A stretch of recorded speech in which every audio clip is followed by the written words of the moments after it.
Siap pergi safari Solo dengan mode stealth. Stealth itu tersembunyi, tidak diradar sama orang. Jadi pokoknya kemana kita berhenti, di situ berhenti, kita jalan.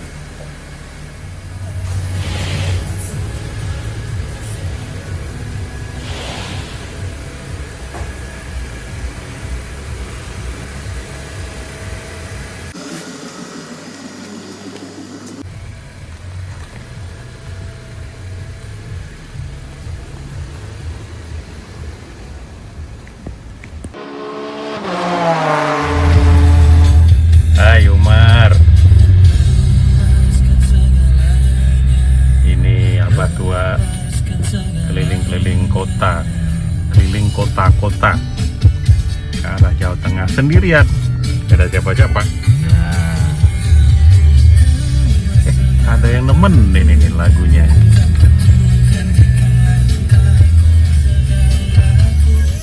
Macet berhenti di Lebak Bulus tol. Saya baru turun dari jalan tol MBZ. Apa yang saya observasi di jalan tol MBZ itu, pertama, mobil-mobil umumnya sudah tidak mematuhi lagi aturan mengenai batas kecepatan. Selain melanggar batas kecepatan, banyak juga beberapa yang mengambil jalur bahu jalan untuk menyalip dari kiri, dan itu sangat berbahaya karena kecepatannya kan tinggi. Dan statistik saya, sekali lagi ini statistik subjektif saya, apa yang saya lihat, yang mengambil jalur kiri seluruhnya itu adalah Fortuner, warnanya hitam. Sepanjang saya naik sampai turun jalan tol layang MBZ, sehingga saya sangat setuju ini sumber pendapatan negara melalui tilang elektronik. Sayang sekali fasilitas sudah dipasang oleh pemerintah, oleh aparat penegak hukum untuk mengatur perilaku masyarakat di jalan raya khususnya, tetapi tidak digunakan, diabaikan. Apakah hanya pembelian dan pemasangan saja tapi tidak digunakan? Sayang sekali, ini potensi pendapatan yang luar biasa. Banyak sekali yang bisa masuk ke kas negara dari pelanggaran-pelanggaran ini. Saya sangat setuju sekali diaktifkan dan dikeruk uang para pelanggar itu untuk pembangunan negara. Semakin banyak pelanggaran, semakin uang kas masuk untuk negara. Rest area kilometer 275, ganjel sate sama nasi setengah. Melanjutkan perjalanan ke ayam goreng Pak Supar, hampir 2 jam lagi. Let's go. Sekarang masuk kota Semarang. Sekarang ada Pak Supar.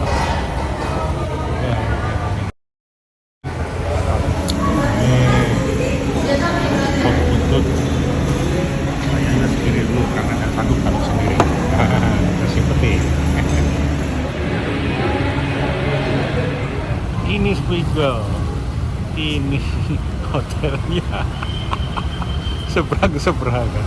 Nanti aku ngopi di sana ya.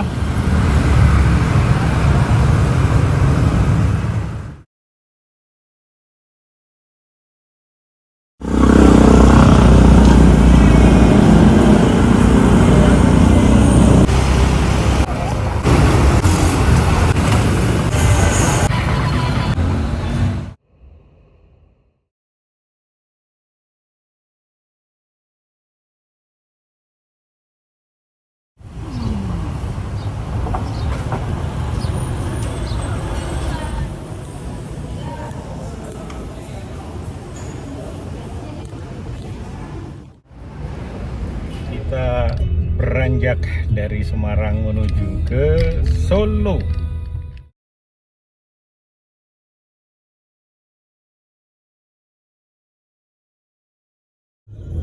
Take the interchange on the left.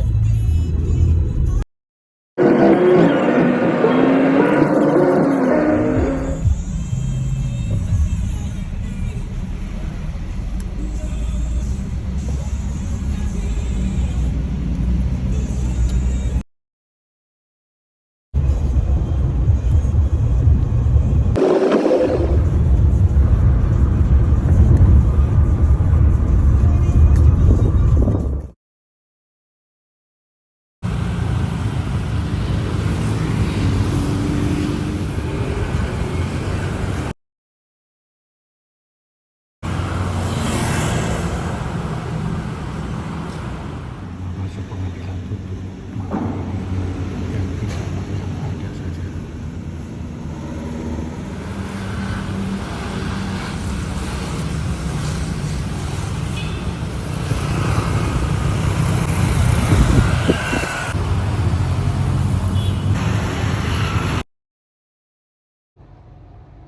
Itu yang namanya secret list.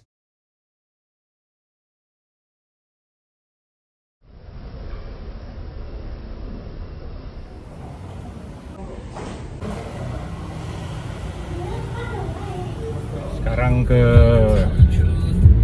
Special Region of Yogyakarta, Ngayogyakarta Hadiningrat.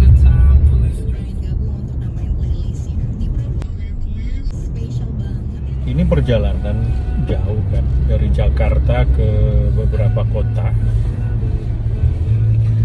Ketika saya nyetir dulu, kalau disalip ya nyalip balik, nggak boleh kalah, mindset kompetitif. Nah sekarang ketika itu dilepaskan dan kita tahu tujuan kita ke sana, ke kota A, kota B, kota C, jelas mau ke sana, maka tanpa menggunakan mindset kompetitif, bersaing, berival dengan pengendara lain, tapi biarkan saja menikmati perjalanan, berhati-hati, selamat, melihat pemandangan yang sempat terlihat, maka rasanya menjadi enteng, tidak lelah, ringan, dan nggak perlu menang-menangan karena saya yakin saya akan sampai ke kota tujuan. Mungkin hidup juga seperti itu. Kita mengira bahwa kita harus lebih baik dalam hal nilai, dalam hal pencapaian sales, dalam hal omset dengan rival kita yang lain. Itu menjadikan lelah. Padahal sudah jelas tujuan berbisnis, tujuan belajar, itu yaitu tujuan mencari ilmu, tujuan sekolah, mendapatkan ilmu yang kemudian ilmu itu bisa kita reproduksi kembali untuk value added berikutnya. Tetapi kita disibukkan dengan siapa yang nilainya paling tinggi, ranking 1 siapa, ditambah dengan hal-hal tersier, sekolah ini perlu pakai gadget apa, tas apa, skincare apa, padahal tujuannya adalah belajar. Itu pun kalau punya tujuan atau menyadari adanya tujuan. Tapi kalau hidup sudah tidak jelas esensinya mau kemana, mudah sekali kita dilelahkan oleh hal-hal yang sebetulnya tidak esensial. Gampang sekali mengomentari kehidupan orang lain. Hidup seperti buih, hidup seperti layangan putus. Ya, saya nikmati selama perjalanan, empuknya jalan, halusnya manuver, asiknya musik, tanpa perlu membandingkan dengan pengendara-pengendara lain, karena yakin ini jalan menuju ke tujuan. tujuan yang diinginkan. Akan sampai, ya tentu saja itu karena kemampuan stamina sudah mulai menurun dibandingkan waktu muda. Mungkin waktu muda masih tetap punya resource, cuma prioritasnya berbeda, pemahaman tentang hakikat hidup juga berbeda. Apa yang telah dialami itu menyadarkan sebetulnya akhirnya value-nya apa, maknanya apa saat itu berival-rival seperti itu.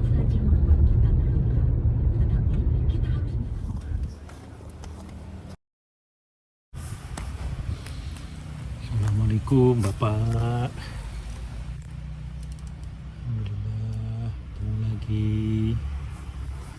Dulu itu Bapak tahu keadaan Bapak ya, keadaan ekonomi keluarga. Dengan gaji segitu dan anak 5, akhirnya saya sebagai anak sulung diberi saran, ambil kuliah D3, setelah itu cepat-cepat kerja, nanti terusin sekolah S1 dan seterusnya. Dan waktu itu diproyeksikan Bapak untuk ke Bumi Putra, karena Bapak juga bekerja 2 kali di Bumi Putra,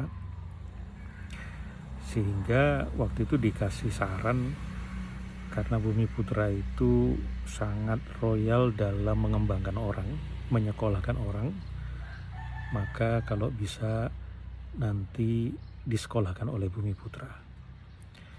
Dan saya juga dikasih framing, kalau di Bumi Putra rajin dan pintar itu cepat naik pangkat, cepat naik jabatan.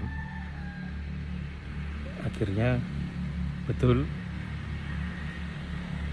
saya S1 S2 dibiayai oleh Bumi Putra dan selalu menjadi pejabat termuda di level jabatan yang saya dimandati. Dan Bapak pensiun sebagai kepala bagian, maka saya pensiun sebagai direksi dari perusahaan itu. Tiga tingkat di atas Bapak pensiun. Dicabutin dulu.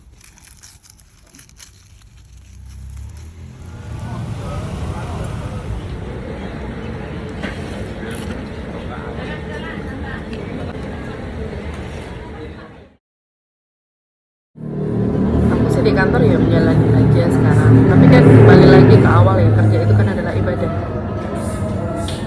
jadi harus dijalani dengan ikhlas apapun itu. Selama ada kata harus, nggak akan pernah ikhlas. Berarti ikhlas menjalani. Dasarnya apa? Karena tadi kan ya dalam keadaan seperti ini ya sudah, kerja itu ibadah, seperti kalimat kepasrahan, kalimat bukan kalimat harapan. Jadi dibungkus dengan ya kerja itu ibadah. Sebetulnya aku wis mentok piye carane, ya wis lah, kerja adalah ibadah.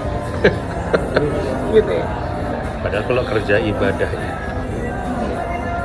berarti kan melibatkan Tuhan di dalam kerja, pasti akan ada energi besar untuk memaksimalkan kerja, mandat-mandat.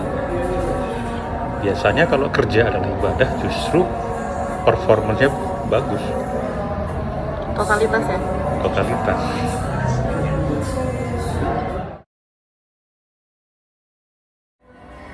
Ya kalau aku sih mau membantu pribadi, tapi kalau untuk membantu perusahaan jenengan itu aku nggak mau.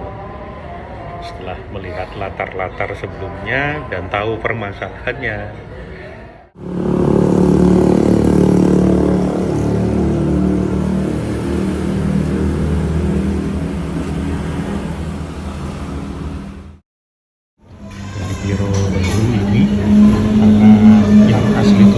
Nah, yang ini lebih apa ya? Dikasih jeruk nipis, kalau di aslinya ada jeruk nipisnya.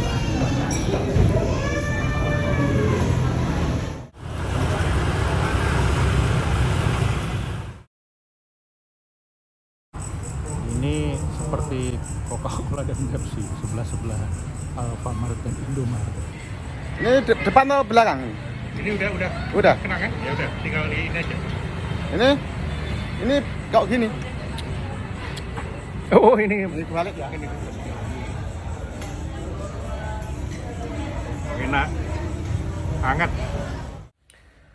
Kemarin itu Idul Adha. Beberapa status di sosmed itu menyebutkan bahwa hikmah atau makna dari Idul Adha, kurban itu adalah menyembelih sifat kebinatangan. Yang namanya kiasan atau metafora itu selalu punya konteks yang tepat, yang bisa metafora itu bekerja, ada juga konteks-konteks yang tidak tepat. Nah, ini bukan tentang benar salah. Menyembelih sifat binatang yang ada pada diri kita. Yang seperti apa sifat binatang yang disembelih itu? Karena di dunia binatang, sifat-sifat binatang itu tidak ada evaluasi benar salah, baik buruk, karena sudah begitulah mereka dirancang untuk beroperasi sebagai binatang.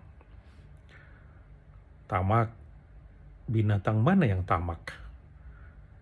Kalaupun ada binatang yang menumpuk makanan dalam rangka menyiapkan bekal, tabungan makanan, bukan dalam rangka menguasai makanan, memonopoli sehingga menjadi binatang yang kaya raya. Tidak. Ya kan binatang itu nggak bisa mikir. Wong induknya atau anaknya saja bisa dikawini. Nah, di dunia binatang memang tidak diberikan neokorteks untuk berpikir. Yang dikasih itu manusia. Dan manusia itu punya otak binatang juga kan, ada otak reptilian brain, ada mammalian brain, dan sebagai makhluk yang diberikan otak binatang, kita juga perlu excellence sebagai binatang. Nah, kalau yang dimaksud adalah menyembelih atau melepaskan keterlekatan kepemilikan atas sesuatu yang kita cintai karena kita lebih mencintai Sang Maha Cinta, Tuhan, di atas cinta-cinta yang lain, itu kontekstual. Itu metafora yang tepat. Setidaknya tepat bagi saya, make sense bagi saya.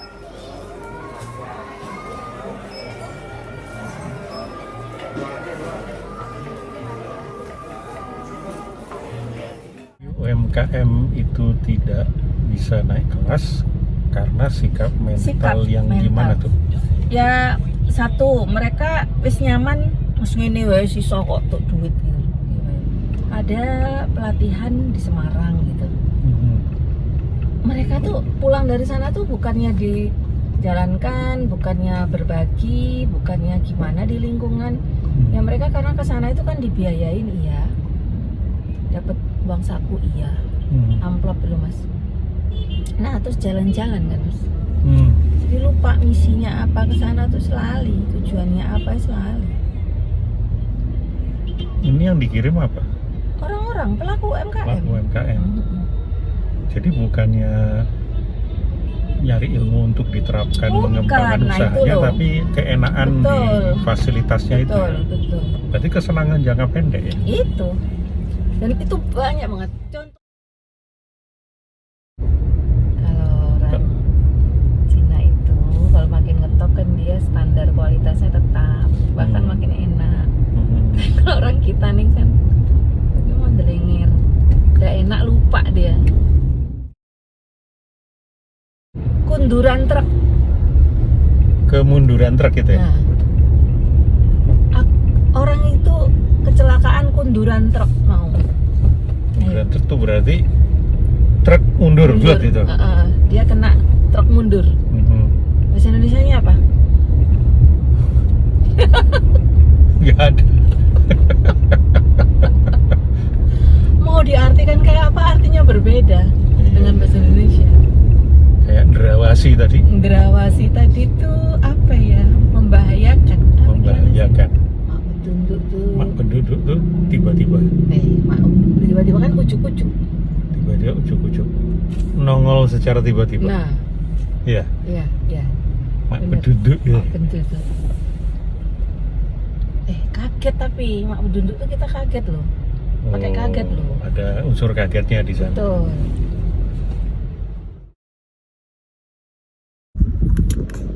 Salah satu yang sekarang mengecewakan di kota Yogyakarta saya ini adalah plat-plat AB nggak tertib lalu lintas kayak dulu lagi. Sekarang justru plat-plat AB ini kacau. Plat-plat AB tidak tertib, tidak antri, tidak rapi.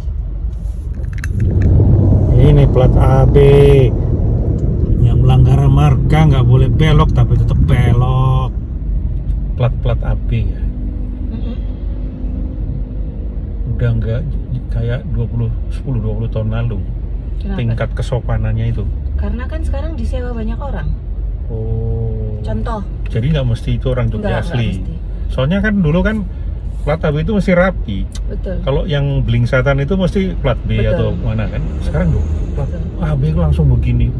Kok sekarang anu. Jadi fenomenanya begini, anak kos itu sekarang dia kayak yang kos di tempatku tuh dia sewa motor.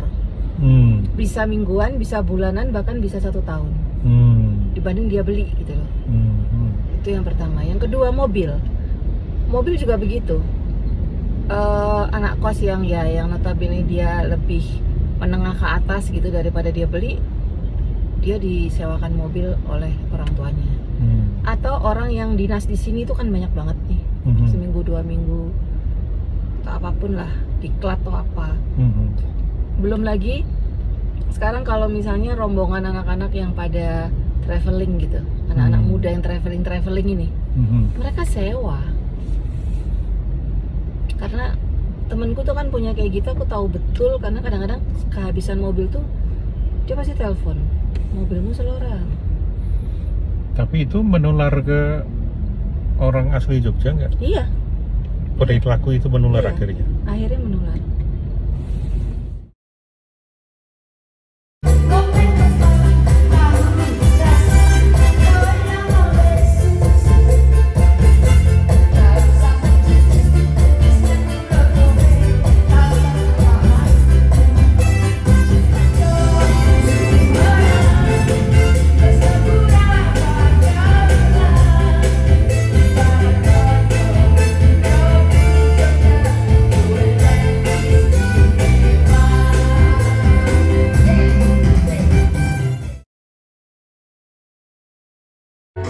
I see skies of blue and clouds of white, the bright best day, the dark sacred night, and I think to myself, come on, what a wonderful world.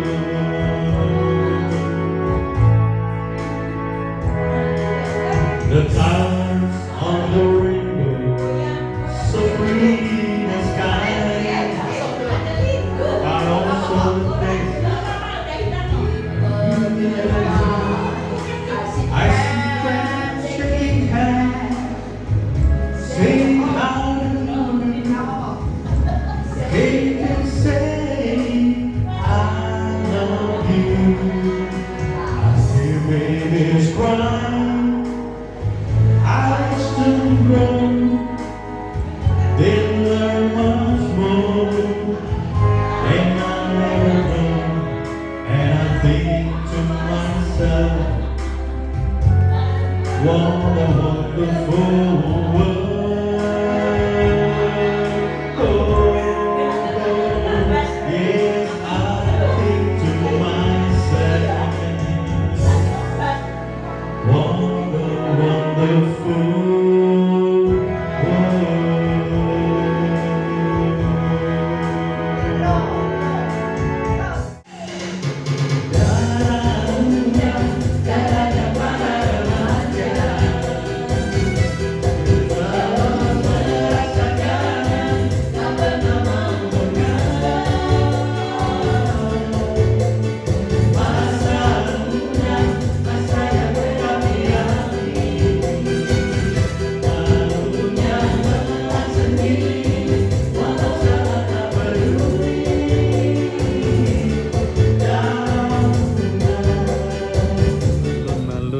Kidul mulai pada bubar karena mulai gerimis.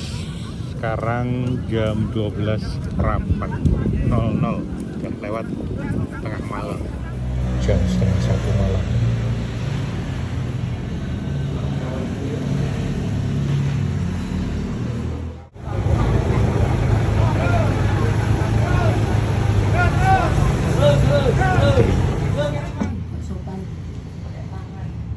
Penghuni.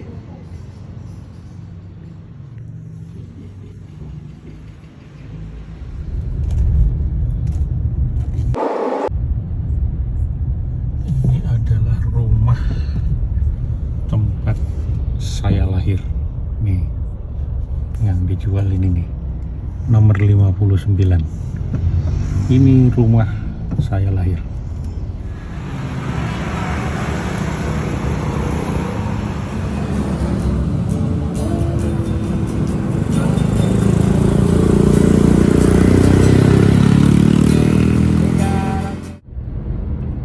So, sekarang waktunya kembali ke Rotella.